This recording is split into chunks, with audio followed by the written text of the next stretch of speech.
রাজধানীর বৃষ্টিপাতের খবর নিয়ে যোগ দিচ্ছেন সহকর্মী দিলশাদ আনি। চলে যাচ্ছি সেখানে।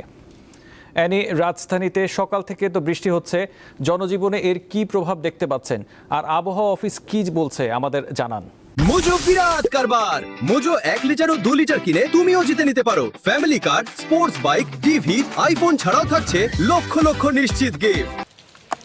আসিফ, গত 5 জুলাই থেকেই যে বৃষ্টিপাত হচ্ছে এটি মূলত আবহাওয়াবিদ যিনি আছেন আবহাওয়া অধিদপ্তরের, তিনি আমাদেরকে জানিয়েছেন যে এটা যেহেতু জুলাই মাস এবং মৌসুমি বায়ুর একটা সক্রিয় প্রভাব রয়েছে, সেই সাথে বঙ্গোপসাগরে বায়ুচাপের আধিক্য রয়েছে, সব মিলিয়েই বৃষ্টিপাতের কারণ উনি উল্লেখ করেছেন।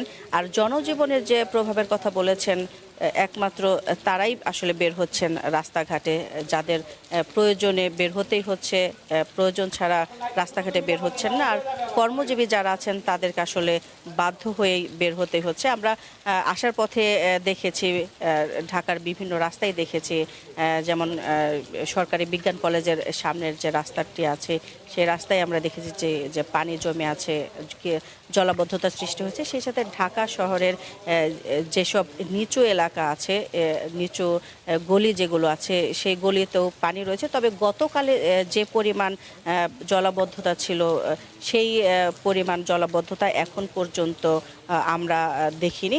আর আবহাওয়াবিদ যেটি বলেছেন, আগামী 24 ঘন্টায় বৃষ্টিপাত চলতে থাকবে। তবে বৃষ্টির যে তীব্রতা ছিল কয়েকদিন ধরে, সেই তীব্রতা কমে গিয়েছে।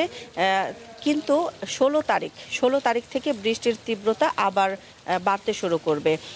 আবহাওয়াবিদ আরও বলেছেন, যেসব এলাকায় ভূমিধসের যে সতর্কতা ছিল, বিশেষ করে চট্টগ্রাম বিভাগের যে পাহাড়ি এলাকায় ছিল, সেই সব এলাকার বৃষ্টিপাতও অনেকটাই কমেছে।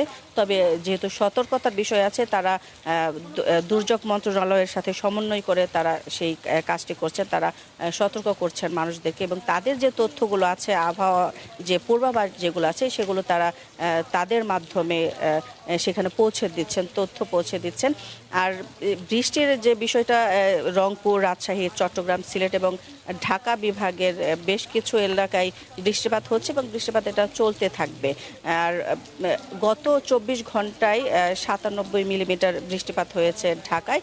আর সবচেয়ে বেশি বৃষ্টিপাত রেকর্ড করা হয়েছে গত 24 ঘন্টার হিসাবে, সেটি চট্টগ্রামের আমবাগান এলাকায় সর্বোচ্চ বৃষ্টিপাত হয়েছে। তবে কয়েকদিনের তুলনায় তা কিন্তু অনেকটাই কমে এসেছে। কয়েকদিন আগেও যেখানে 200-300 মিলিমিটার বৃষ্টিপাত হতো, সেখান থেকে কোথাও কোথাও 100 মিলিমিটারে, কোথাও 100 মিলিমিটারের নিচে বৃষ্টিপাত রেকর্ড করা হয়েছে।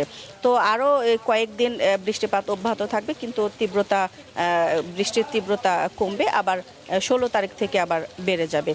এটাই আমাদেরকে জানিয়েছেন আবহাওয়াবিদ।